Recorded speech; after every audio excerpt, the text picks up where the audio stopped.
Joe Rogan, the man with the biggest podcast on the planet, just gave an endorsement to Robert F. Kennedy Jr. This happened today, hours ago, on a podcast that he just released. Check it out. This is incredible news.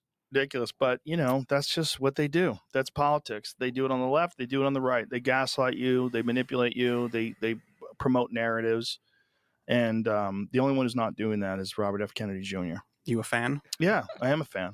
Yeah, he's the only one that makes sense to me. He's the only one that he doesn't attack people. He attacks actions and ideas.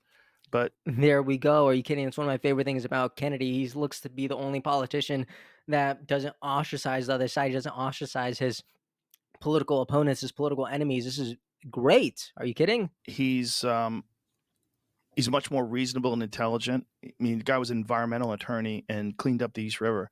I mean, he's a legitimate guy.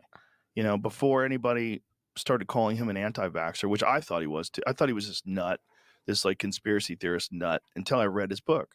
I read The Real Anthony Fauci, and I'm like, what is it? How much of this is real? Because if it's all real, this is insane. And we live in a world where we're being manipulated by these health organizations that are being paid by the pharmaceutical drug interests. And these pharmaceutical drug companies are pumping these products out into. Also, real quick, how many of you guys have read The Real Anthony Fauci? I haven't read it yet. I want to read it. I get like that book is sitting in my on my Amazon cart right now. If you read it, let me know. Let me know if I should buy it right now. I'll buy it today. If there's a comment with like if there's a comment that tells me to buy it with 100 likes, I'll buy it today.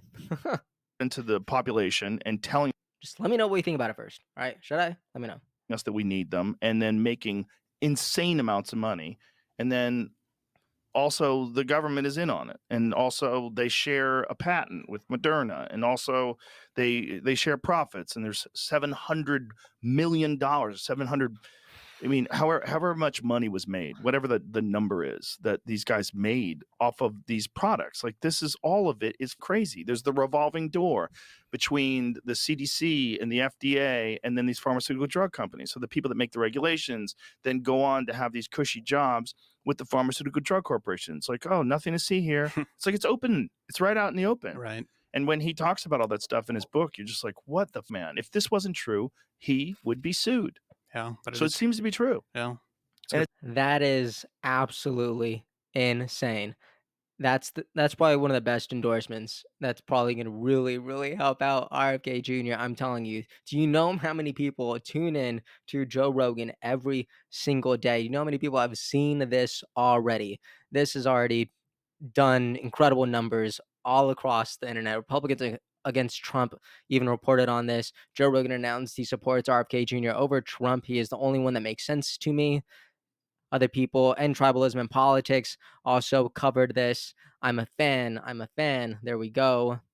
Even Robert F. Kennedy Jr., the man himself, has already posted a clip about this. He says, from one legitimate guy to another. Thank you, Joe Rogan, for always putting substance first. There we go. We even have Newsweek making an article about this. Joe Rogan makes presidential endorsement, right? And right here, one of the first words, Joe Rogan has made his endorsement in the presidential race, announcing he is supporting independent candidate Robert F. Kennedy Jr. I'm a fan. He's the only one that makes sense to me. Boom. There we have it. Other endorsements that have happened today, actually, this is probably the opposite of an endorsement, but it almost sounds like it. I'm telling you, this almost sounds like it. RFK Jr. posted this clip with John Oliver, and I'll share it because I think it's perfect. But look at this. Tonight, let's talk about RFK Jr. Let's start with the obvious. He is, first and foremost, a Kennedy. His uncle JFK was the 35th president who, as history buffs may know, was assassinated in 1963. 5 years later, his... Also, what was that? Why did the audience laugh here? Like, how is any of this funny? No, was assassinated in 1963.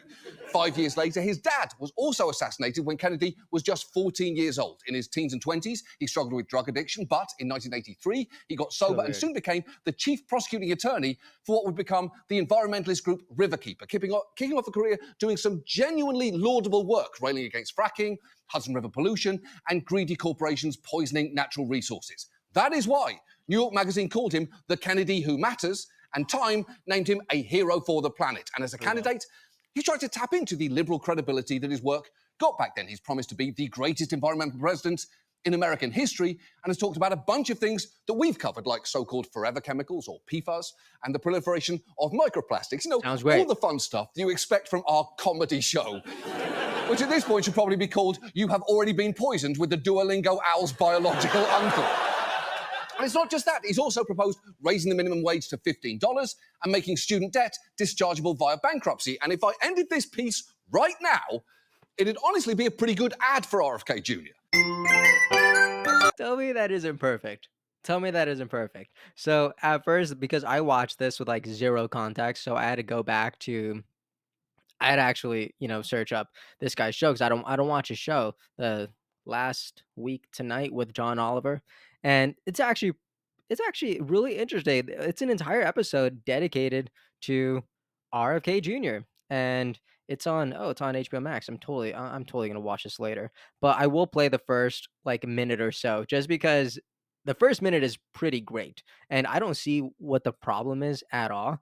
But this guy has some opinions that I might disagree with. We're going to dive straight in with our main story tonight, the 2024 election. It's probably one of the last stories you want us to cover right now, below hippo hemorrhoids, but above your parents' sex life.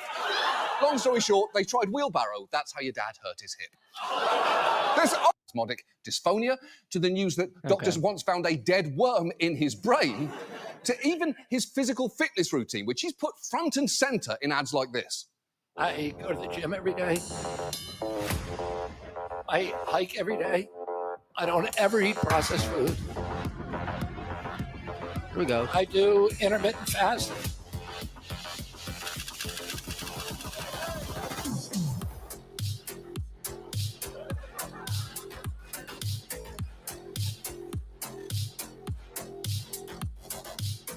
That's a great ad, right? Isn't that a great ad? And I believe he cut out the part where the moderator, the what is it, the debate moderator asked him the question of like, "What do you do to stay in shape?" So that was all the context, and either John Oliver cut it out or the Kennedy campaign just didn't include that. But I'm pretty sure they did.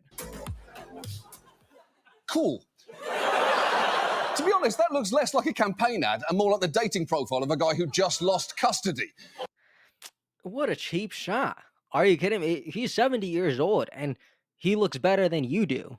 Like what are you talking about? Like this is what people need. People need to be inspired to be in shape, especially when so many public figures just aren't really promoting a healthy lifestyle. Like forgive the guy for promoting a good healthy lifestyle. Like what a cheap shot. So I don't want to play any more of that. This is kind of a hit piece, but in the beginning I kind of enjoy it. But yeah, this is really interesting. In I'm gonna have this linked in the description if you want to go ahead and watch the rest of it. I'll probably end up watching it tonight just because I'm really curious about it. But other things that happened today, this was actually sent to me. This is a YouTube advertisement, right? Where it's just asking you a survey. Okay. And this says, which of the following candidates are you most likely to vote for? Right. And if you look at this, someone else, Republican Donald Trump, not sure. Democrat Kamala Harris, none of the above. Now I'm pretty sure you're asking, wait a second. Now I know there's more than two candidates. What is going on here? And I think everyone knows what's going on. All right. People are making a mockery out of his campaign. So I don't think anyone should be surprised of this. But what is interesting is in the New York Times, whenever you're searching for, the presidential election polls, what I think is fascinating is I don't believe this was like this before. But look at these numbers going back all the way to July. You could see there what are this national polling averages, right? Harris right now is at 48, Trump is at 47. But what I think is incredible is there's actually an option that says with Kennedy. I don't know about you, but I've never seen that before.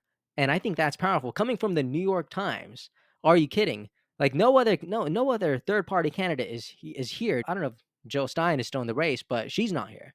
Right, but Kennedy is. That I think that tells us something, and that's incredible. So even though these polls I believe are still underrepresenting him, he's at 5%. I think we all know why that is. It's because he's not on these polls, right? He's not here. Like this entire section right here, the not sure section, probably could have been like Kennedy. This box here could have said like independent Robert F. Kennedy Jr. I think that is a complete possibility, but no, people are assuming that it's just a race between Kamala and Trump. And you know what? Whatever. But I'm sure you're asking, who's actually voting for Kamala these days? And I actually found this great video that was shared yesterday. Look at this. If you're wondering who the demographic is for these Kamala Harris supporters, I think this is a good representation of just the kind of the political landscape of her audience. Check this out. So what do you think of her? Is she doing a good job in office? Yeah, I think so. I really like her. Great representation. I feel like definitely it's amazing to have a woman vice president. Pretty solid job. I really do agree with a lot of the policies she's been putting out, and I think she's a great vice president. A lot of the policies she's been putting out. Cool. Okay. Sure. Sure. I'd love to hear more personally, but let's keep watching. What policies specifically do you agree with? I don't really know. Can you tell me some? Maybe I don't know what her policies are. Can you name Shocker. How many videos do I need to make about the fact that Kamala Harris doesn't have any policies? You know what I love though? I actually just saw that Tim Pool shared on X Twitter, and he was like, "Whoa! I almost didn't believe it. Did you guys know that Kamala Harris's website doesn't have any policies?" Anyone who watches his channel, we've been knowing. We've been knowing like what 2 days after Kamala Harris started this campaign. I love to see it. I love that more people are beginning to notice. There we go. Can you name any specific accomplishments that you're super proud of? Off the top of my head, I can't think of many of them. I can't really, to be totally honest. What I really like is that she does kind of give the nation a positive face, being the first woman president. No, not any specific ones particularly, no. So, and what do you like about her? Just I think she's doing a good job. What specifically do you like about her? Yeah, these are real American voters. Now, I want to reiterate one point that I shared in a past video, but I think it's worth sharing again. I don't care how you vote. I really don't. Okay, you are your own thinking being, all right? You could make your own informed decisions or ill-informed, okay? Right? I don't want to tell you what to do. This was the final thought on one of these videos that I've made before. It's vote how you want, but know how you vote. I feel like that's all I could kind of tell people, right? Like vote how you want. I don't know if I want to convince you to do something that you really don't want to do, right? I don't think that's my job here, but I think you should vote how you want, just know how you vote. And I think this is a great example of people who don't really know how they vote. And I'll tell you, I'll go one step further. I'll tell you why these people are so just unaware of what her actual accomplishments are, and I'll say it in one word. Propaganda, the TikTokification of this generation, where everyone is posting these 15-second clips, or not even clips, or just pictures, right? Like these guys need to be honest, right? Like why are you voting for why are you voting for Kamala Harris? Why do you like Kamala Harris? Just be honest here. Just say you saw a TikTok. All right, say you saw a 15-second TikTok of Donald Trump looking dumb, or JD Vance being called weird, or anything else that was probably shared from Kamala HQ, or say that you saw a feel good piece of content from Kamala and Barack maybe. Like you can say all this. just be honest here. Just be honest. Say, I actually don't really know what she stands for, but I saw a 30-second clip on TikTok that made me feel good, so that's why I'm going to vote for her. And I think if you're really honest with yourself and you say that, and if that doesn't make you feel good, right? If that doesn't make you feel good, then I think you should go back to the drawing board. All right. I think you should go back to the drawing board and figure out how you are going to vote in this upcoming election, because I've said this before and I'm going to say it again, but America's on the line. All right. On the line. There we go. That's such a terrible, terrible plug. But I did want to share that video, and I wanted to go ahead and have us talk about Joe Rogan's endorsement, and just to give a quick update on where we are in this election season and what is happening with RFK Jr. So thank you so much for watching this video. I appreciate you so much. Let me know what you think about Joe Rogan's endorsement here. Let me know what you think about these voters who are standing behind Kamala Harris these days. Let me know what you think about so much of these videos that we're seeing on Kamala HQ, whether you agree with them or disagree with them. I'd love to know. And let me know what you think about the New York Times now including these polls with Kennedy on their website, because I think that is fascinating. Let me know your perspective. Let me know your worldview. I love hearing your guys' insight, and I will see you next time. Hey everyone, thank you so much for watching and listening. I appreciate your time so much, and I really hope you enjoyed this episode. If you'd like to support what we're building here, please like and subscribe. It means a lot and it really helps us out. And if you want to see even more content from me, make sure to follow me on Instagram. I'm going to be sharing a lot more on there. Thank you so much. Have a great day, and I'll see you next time.